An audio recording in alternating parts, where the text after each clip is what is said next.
Good morning everyone and welcome back. Let's start with our lecture cold war. Okay, इससे पहले मैंने आपको भी 2-3 वीडियो भेजे थे जिसमें Berlin blockade, Berlin airlift, NATO and Warsaw और क्यूबा मिसाइल क्राइसिस। वो वीडियोस छोटे छोटे वीडियोस इसलिए भेजे थे क्योंकि ये जो टॉपिक्स हैं क्यूबा मिसाइल का crisis, NATO, Berlin pact, Berlin blockade, ये बेसिकली आपके चैप्टर का में इतने इन डिटेल में कवर नहीं किए गए, चैप्टर का पार्ट है भी नहीं। बट ये है कि क्योंकि हमें फोकस करना है किस पे, पॉलिटिकल रिलेशंस पे, पॉलिटिकल सिनेरियोज पे ज़्यादा फोकस करना है हमको, rather than going into the in depth of events. That is a course for history. Alright, so but somehow they are important to understand the chapter, that's why I have given the videos। अगर नहीं देखे हैं तो वो 3 video जा करके फिर से देखो उनको, ठीक है, कि बर्लिन ब्लॉकेड क्या था, क्यूबन मिसाइल क्राइसिस क्या था, and verso pact and NATO जो हैं क्या थे। ठीक, चैप्टर के एंड में जब मैं नोट्स अवेलेबल करवाऊँगा तो उसमें भी ये सारी चीज़ें मैंने दे रखी हैं। ठीक है, तो let's continue with our lecture. Today is the third lecture. Okay, third lecture of cold war. थोड़ा सा रिवीजन भी देख लेते हैं, कुछ पॉइंट्स ओवरव्यू कि basically what we have seen that the ideological difference between capitalism and communism lay down the foundation of rivalry between the USA and USSR। पहले बता चुका हूँ लेक्चर्स में कई बार कि जो है कैपिटलिज्म और कम्युनिज्म का जो नेचर था वो अलग अलग था। इनका दोनों ही एक दूसरे के अपोजिट हैं। ठीक है, तो इस डिफरेंसेस ने जो है कहीं ना कहीं यूएसए और यूएसएसआर के बीच में, सोवियत रशिया के बीच में जो है जो राइवलरी थी उसकी फाउंडेशन को डेवलप किया।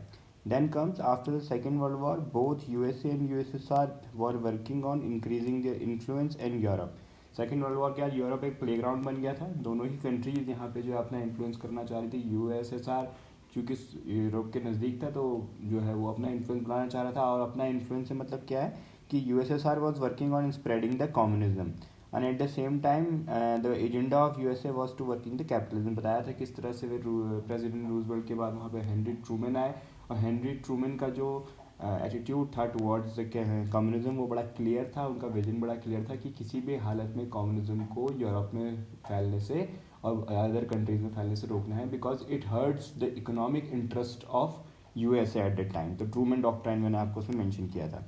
ठीक है, both USA and USSR used economic, political and military strategy to strengthen their position. अपनी पोजीशन को मजबूत करने के लिए क्या किया उन्होंने, पॉलिटिकल इकोनॉमिक पोजीशन भी यूज़ करी, स्ट्रेटजी यूज़ करी, जिसमें मार्शल प्लान था, और उसका जो काउंटर पार्ट था, रशियन काउंटर पार्ट कोनीफॉर्म प्लान था, मोटलो प्लान। ओके, कई तरह के जो है ये बर्लिन ब्लॉकेड वगैरह इकोनॉमिक प्लान थे कि इकोनॉमिक एड दे करके ज़्यादा से ज़्यादा कंट्रियों को अपने फेवर में किया जाए। पॉलिटिकल प्लान्स थे, कई तरह के पॉलिटिकल सैबोटेज जो है किए गए, जैसे मैंने बताया बर्लिन ब्लॉकेड हो गया। ठीक है, और इसके साथ साथ मिलिट्री प्लान्स थे, जैसे कि नेटो और वर्सो पैक्ट, सेंटो, इन सीटो, इन सब की जो है इस्टेब्लिशमेंट करी गई। ठीक है, देन ईस्टर्न, इसका रिजल्ट क्या हुआ कि ईस्टर्न पार्ट यूरोप किसके इन्फ्लुएंस में आ गया था, यूएसएसआर के, और western part remains under the influence of USA and west. इसका एक मैप प्रीवियस वीडियो में आप देख सकते हो, मैप बता रखा है किस तरह से यूएसए एंड यूएसएसआर का क्या हुआ था, ये इन्फ्लुएंस जो है उनका उसमें बढ़ रहा था। अगर आपको फिर भी देखना है तो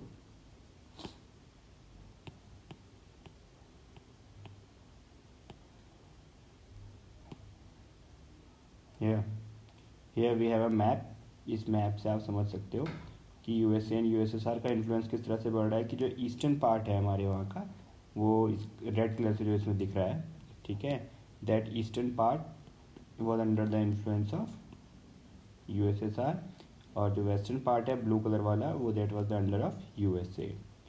ओके, तो इसको जो है समझ लेना, मैप देख लेना एक बार।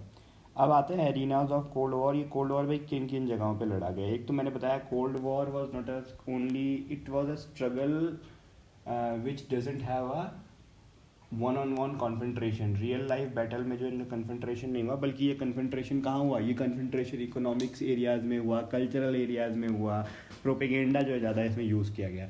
तो एरिनाज ऑफ कोल्ड वॉर क्या थे कि जो मेजर सेंटर जहाँ से कोल्ड वॉर की क्राइसिस शुरू हुई वो तो यूरोप ही था। यूरोप में भी कौन सी country, Germany was the center for, that was the battlefield of cold war, जहाँ से स्टार्ट हुआ।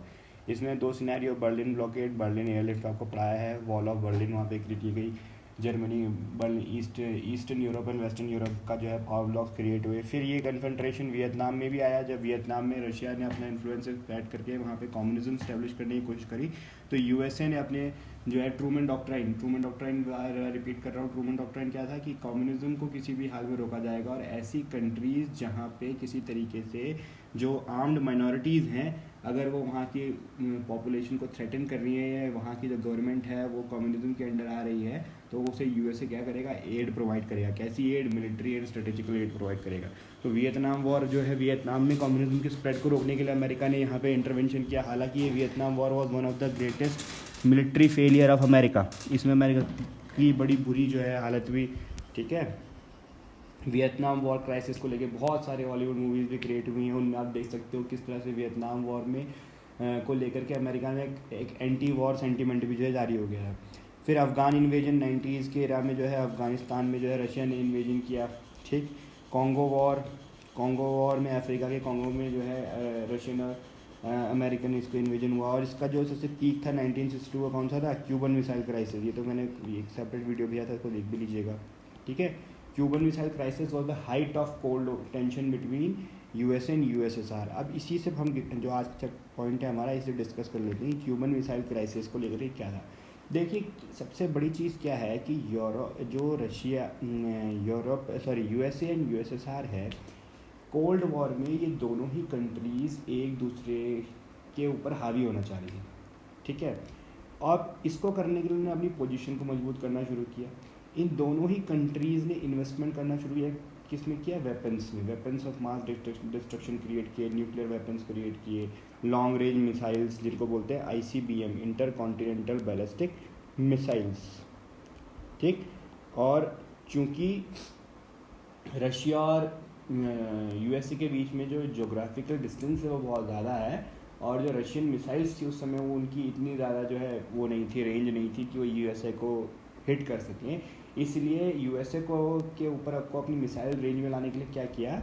रशिया ने क्यूबा, जो कि यूएसए के पास कैरिबियन में एक छोटी सी कंट्री थी और जहाँ पे कम्युनिज्म जो है एजेंडा प्रमोट हो रहा था, वहाँ पे उन्होंने क्यूबा की गवर्नमेंट के साथ मिलकर ये एग्रीमेंट किया कि वो अपनी कुछ मिसाइल्स जो हैं वो क्यूबा में लगाएगा। इससे पूरा यूएसए क्या होता कि रशियन मिसाइल्स के हिट एरिया में, हिट जोन में आ जाता। ठीक है, तो इसको लेकर के यूएसए ने अपना जो है स्ट्रॉन्ग विरोध किया, और अगर ये कहा कि ये लाइन अगर क्रॉस करते हैं तो अगर क्यूबा से मिसाइल नहीं हटती है, क्यूबा मिसाइल लगाते हैं, तो ये सीधे सीधे यूनाइटेड स्टेट्स ऑफ अमेरिका पे अटैक माना जाएगा। बहुत टेंशनी कंडीशन हो गई थी, पूरे वर्ल्ड को लगने लगा कि भाई अब तो देखिए जो है न्यूक्लियर वॉर होके ही रहेगा। ठीक है, क्योंकि यूएसए और यूएसएसआर जो थे ये इतने, इनके पास इतने न्यूक्लियर आर्सेनल था, इनका जो न्यूक्लियर वेपन्स का जखीरा था वो इतना बड़ा था कि अगर दोनों कंट्रीज़ के बीच में किसी तरह का वॉर का एस्केलेशन होता तो ये दोनों ही कंट्रीज़ में लगभग दोनों ही कॉन्टिनेंट्स में डिस्ट्रक्शन करने के लिए सफिशिएंट होता। ठीक है, ये बात की गारंटी थी कि पूरी दुनिया में जो है थर्ड वर्ल्ड वॉर अगर यूएसए और यूएसएसआर के बीच में होती है, कोल्ड वॉर अगर रियल वॉर में कन्वर्ट होती है, तो इस बार इस वॉर का परिणाम फर्स्ट और सेकंड से भी ज़्यादा खतरनाक होगा। क्यों? क्योंकि इसमें न्यूक्लियर वेपन्स यूज़ होंगे, और दोनों के पास इतने न्यूक्लियर वेपन्स थे कि ये ह्यूमैनिटी को वाइप आउट करने के लिए क्या थे? सफिशिएंट थे। ठीक, तो इसलिए जब क्यूबन मिसाइल क्राइसिस जैसे इवेंट होने लगे, तो क्यूबन मिसाइल क्राइसिस ऐसा, अगर आप लोग उसको इमेजिन करिए, तो ऐसा हाइट पे जो है उसको टेंशन पहुंच गया था कि यूएसए में लोगों ने अपने घरों में बंकर्स बनाने शुरू कर दिए थे, और ये लगता था कि भाई जो, और रशिया में भी सेम हाल था, ये लगता था कि भाई थर्ड वर्ल्ड वॉर होकर रहेगा, किसी भी टाइम न्यूक्लियर वॉरफेयर स्टार्ट हो सकता है। It was a very dangerous time, इतना ज़्यादा टेंशन और स्ट्रेस का एनवायरनमेंट था वहाँ पे, लोग डरे हुए थे। It was a time of fear.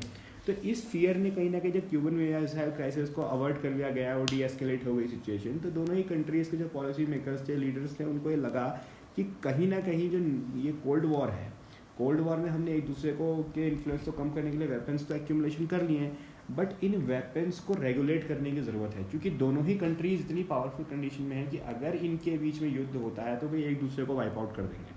ठीक, इसके बारे में जो है हमको समझते हैं, ये समझना पड़ेगा हमको reaction to the cold war escalation, कि जो कोल्ड वॉर को लेकर के एस्केलेशन मतलब होता है छोटी मोटी घटनाएं, जैसे क्यूबन मिसाइल क्राइसिस जैसी जो घटनाएं थी, इन क्राइसिस को अगर ये हों और इन क्राइसिस का जो रिजल्ट होगा पूरी उसका जो है डिस्ट्रक्शन, ये नहीं होना चाहिए। ठीक है। तो इसको रोकने के लिए क्या एक फ़िलासफ़ी आई, उसको क्या गया, आर्म्स कंट्रोल इज़ इम्पॉर्टेंट। भाई जो ये आर्म्स और एम्यूनेशन जो ये बना रहे हैं दोनों यूएसए एंड यूएसआर, इसको कंट्रोल करना ज़रूरी है। ठीक, तो यहाँ से इंटरनेशनल कंटेम्प्रेरी वर्ल्ड पॉलिटिक्स में एक नई तरह की पॉलिटिक्स आती है, आर्म्स कंट्रोल। आर्म्स कंट्रोल क्या है, ये पॉलिटिक्स आज भी बड़ी जो है रेलिवेंट है। पूरी दुनिया में जो है आर्म्स एंड एम्यूनेशन को कंट्रोल किया जाता है। कई तरह की ट्रीटीज़ हैं, कई तरह के रेगुलेशंस हैं, उनकी सिग्नेटरी कंट्रीज़ हैं जो कोशिश करती हैं कि न्यूक्लियर वेपन्स गलत हाथों में ना पड़े। ऐसी कंट्रीज़ जहाँ पे डेमोक्रेटिक गवर्नमेंट नहीं है, डिक्टेटरशिप है, वहाँ पे nuclear weapons, nuclear Arsenal develop ना हो पाए। हालांकि ये बहुत बड़ा क्रिटिक का पॉइंट भी बना है, ठीक है, कि कोई किसी कंट्री के हम नेशनल इंटरेस्ट में कैसे दखलंदाजी कर सकते हैं। तो जो मॉडर्न पॉलिटिक्स, वर्ल्ड पॉलिटिक्स है, उसमें आर्म्स कंट्रोल पॉलिटिक्स का एक बड़ा इंपॉर्टेंट रोल है। ठीक है, तो आर्म्स कंट्रोल इन कोल्ड वॉर समझने के लिए थोड़ा सा जो है आपको इनकी हिस्ट्री समझनी पड़ेगी कि अमेरिकन न्यूक्लियर प्रोग्राम, देखो अमेरिका ने जो न्यूक्लियर प्रोग्राम था वो अपना उसको नाम दिया है द मैनहट्टन प्रोजेक्ट। ठीक है, और इसके फादर थे जिनको doctor Robert Oppenheimer he the person जिन्होंने फर्स्ट न्यूक्लियर बॉम्ब बनाया था। ठीक, तो ये 1942 में अमेरिका अपना प्रोग्राम स्टार्ट कर चुका था। ठीक, और 1945 में अमेरिका ने हिरोशिमा और नागासाकी के ऊपर बॉम्ब भी गिराया था। मैंने पहले भी बताया कि कई क्रिटिक्स से कहते हैं कि हिरोशिमा और नागासाकी की बॉम्बिंग जो थी वो बेसिकली एक्चुअली जापान को सरेंडर कराने के लिए कम और रशिया को अपने प्रेशर में लाने के लिए बहुत ज़रूरी थी। ठीक है, तो इस अमेरिकन न्यूक्लियर प्रोग्राम का जो रिएक्शन दिया वो किसने दिया, सोवियत न्यूक्लियर प्रोग्राम ने दिया। सोवियट्स को जैसे ही पता चला था 1942 में कि American were working on nuclear project, इन्होंने भी 1941 के आसपास 42 के आसपास अपने प्रोजेक्ट स्टार्ट कर दिए थे। हालांकि इनको सक्सेस जो मिली वो 1949 में मिली, जब इन्होंने ना फर्स्ट न्यूक्लियर वेपन जो है क्रिएट किया था इन्होंने। ठीक है, उसके बाद से रशिया का जो न्यूक्लियर प्रोग्राम था वो अमेरिकन न्यूक्लियर प्रोग्राम थोड़ा सा पिछड़ा रहा, बट धीरे धीरे 1950s के बाद के इरा में रशियन न्यूक्लियर प्रोग्राम में भी तेज़ी से क्या आने लगा, उसमें जो है एक पीक आने लगा, वहाँ पे भी बहुत तेज़ी से न्यूक्लियर वेपन डेवलप ये दोनों कंट्रीज़ करने लगी। ठीक है, तो ये इनका थोड़ा सा हिस्ट्री और हिस्टोरिकल बैकग्राउंड था। अब आता है आर्म्स रेस। अब देखिए समझिए कि दोनों कंट्रीज़ किस हद तक एक दूसरे को के इन्फ्लुएंस को रोकने के लिए आर्म्स डेवलपमेंट में, हथियारों के डेवलपमेंट में इतना जो है उनको इन्वॉल्व हो गई। 1962 जो मैंने बताया ना क्यूबन मिसाइल क्राइसिस का जो ईयर है, जिस वक्त क्यूबा मिसाइल क्राइसिस हुई थी, उस वक्त यूएसए के पास 7,000 न्यूक्लियर वॉरहेड्स थे, 7,000 न्यूक्लियर मिसाइल्स थी उसके पास, यूएसए के पास। और यूएसएसआर के उसके पास केवल 500 न्यूक्लियर वॉरहेड्स थे। 500 न्यूक्लियर, एक न्यूक्लियर वॉरहेड हिरोशिमा नागासाकी पे गिरा था तो वहाँ टोटल डिस्ट्रक्शन हो गया। 7,500 you can imagine it, they are sufficient to wipe out the population of earth at that particular time. ये इतना डिस्ट्रक्शन कर देता है कि ह्यूमैनिटी कई सौ साल पीछे चले जाती। अब इसमें कुछ लोग कहते हैं कि भाई इस वक्त तक यूएसएसआर का तो न्यूक्लियर जखीरा बड़ा कम था। एक चीज़ मैं आपको बता दूं कि there is a difference between USA's nuclear program and USSR.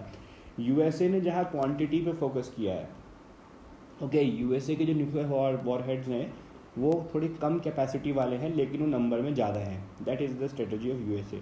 जबकि USSR works on heavy payload. USSR के जो एक बॉम्ब हैं जो है वो बड़े जो है हैवी हैं, मतलब इनका जो कहना चाहिए डेटोनेशन जो इनकी पावर है वो अमेरिकन बॉम्ब से बहुत ज़्यादा है। तो इसलिए ऑल्दो ये डेटा थोड़ा सा वो लग रहा है कि 7,500, बट ये समझ लीजिए कि पावर इनकी इस वक्त तक इक्वलेंट थी, क्योंकि जो रशिया की जो ICBMs न्यूक्लियर ICBMs थे they were much more heavier than USA. ठीक है, इवनली रशिया ने एक बॉम्ब क्रिएट किया गया था, इसको बोलते थे jar bomb, mother of all bombs कहा जाता था उसको। ठीक है, तो अब क्या था कि ये इस समय जो ये आर्म्स रेस थी इसको कंट्रोल करने में जो एक प्रिंसिपल था, ये बड़ा इंपॉर्टेंट है। अच्छा इसको वर्ड दिया गया है, याद रखना, कभी कभी एग्जाम में अगर लिखोगे तो एक्स्ट्रा नंबर भी मिल सकते हैं, वाइवा में एग्जाम में पूछ लेता कभी कभी। It is called mad doctrine, पागल सिद्धांत। ठीक है, ऐसे याद कर लो। मैड डॉक्ट्राइन क्या है? Mad is short form for the mutually assured destruction, कि अगर एक कंट्री ने भी या तो यूएसए या यूएसएसआर ने दूसरी कंट्रीज़ के ऊपर न्यूक्लियर वॉरहेड चलाए तो दूसरी कंट्रीज़ के पास इतने न्यूक्लियर वॉरहेड सफिशिएंट क्वांटिटी में अवेलेबल है, उसके पास इतना न्यूक्लियर फायर पावर है कि इस बात की गारंटी है कि वो दूसरी कंट्री को भी उतना ही नुकसान पहुंचाएगा जितना पहली ने दूसरी को पहुंचा दिया है। समझ गए? यानी अगर यूएसए रशिया पे अटैक करता है तो ऑब्वियसली सी बात है कि जितना डैमेज रशिया को होगा उतना ही डैमेज यूएसए को भी होगा, ये अश्योर्ड था। इसीलिए रशिया और यूएसए दोनों ने अवॉइड किया एक दूसरे से सीधी सीधी लड़ाई कोल्ड वॉर में, क्योंकि इन्हें इस बात का डर था कि अगर सही में लड़ लिया इन्होंने ऐसे स्यूडो प्रॉक्सी वॉर यूज़ करी, ऐसे तरीके यूज़ किए जिससे दूसरी कंट्री को बिना युद्ध लड़े वीक किया जा सकता है, ठीक है, इकोनॉमिकली, फाइनेंशियली, प्रोपेगेंडा चला करके। बट इन्होंने आपस में एक दूसरे आमने सामने की लड़ाई को अवॉइड किया, क्योंकि इन्हें पता था कि अगर ऐसा हुआ तो ये जो मैड डॉक्ट्राइन है इसने कंट्रोल किया, ठीक है, आर्म्स कंट्रोल किस पे बेस्ड था, मैड डॉक्ट्राइन पे बेस्ड था, ठीक है।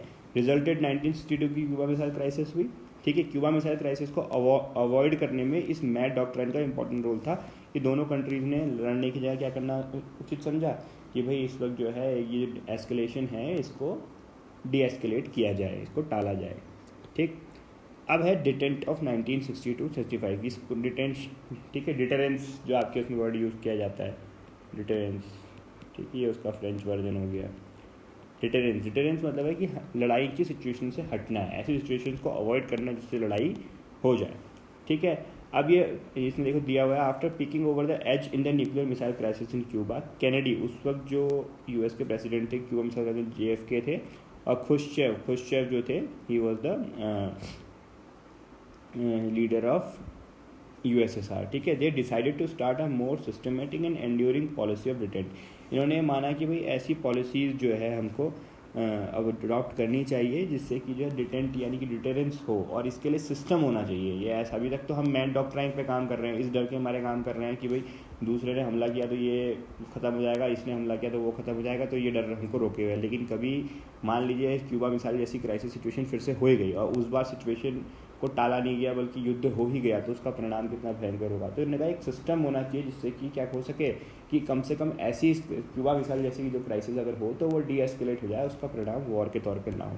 तो बहुत सारी ट्रीटीज़ जो है इन्होंने जो है एग्रीमेंट्स इसमें जो है किए गए इस पीरियड में 1962 से 75 में, जिससे जैसे कि वियतनाम, मिडिल ईस्ट, ठीक है। इसके आप हिस्ट्री पढ़ोगे तो यहाँ पे इस वक्त पैरेलल जब कोल्ड वॉर चल रही थी ना, तो एक बात तो ये समझ लो कि जिस वक्त कोल्ड वॉर चल रहा है तो इस वक्त ये वर्ल्ड पॉलिटिक्स का सबसे डिफरेंट टाइम है। इसमें इतनी अलग अलग इस वक्त इसराइल अरब वॉर भी हो रही है, पैलेस्टीनियन इशू भी उछल रहा है, इंडिया में हम जो है अगर हम देखें तो उस वक्त इंडो चाइना कॉन्फ्लिक्ट भी 1962 का हमको देखने को मिलता है। तो ये पूरे वर्ल्ड में कई चीज़ें इस वक्त हो रही थी एक साथ, ठीक है, कई चीज़ें हो रही थी एक साथ, और ये चीज़ें जो थी कहीं ना कहीं पूरे वर्ल्ड की पॉलिटिक्स को शेप अप कर रही थी। तो हम फिर फोकस रख रहे थे USA और USSR पे।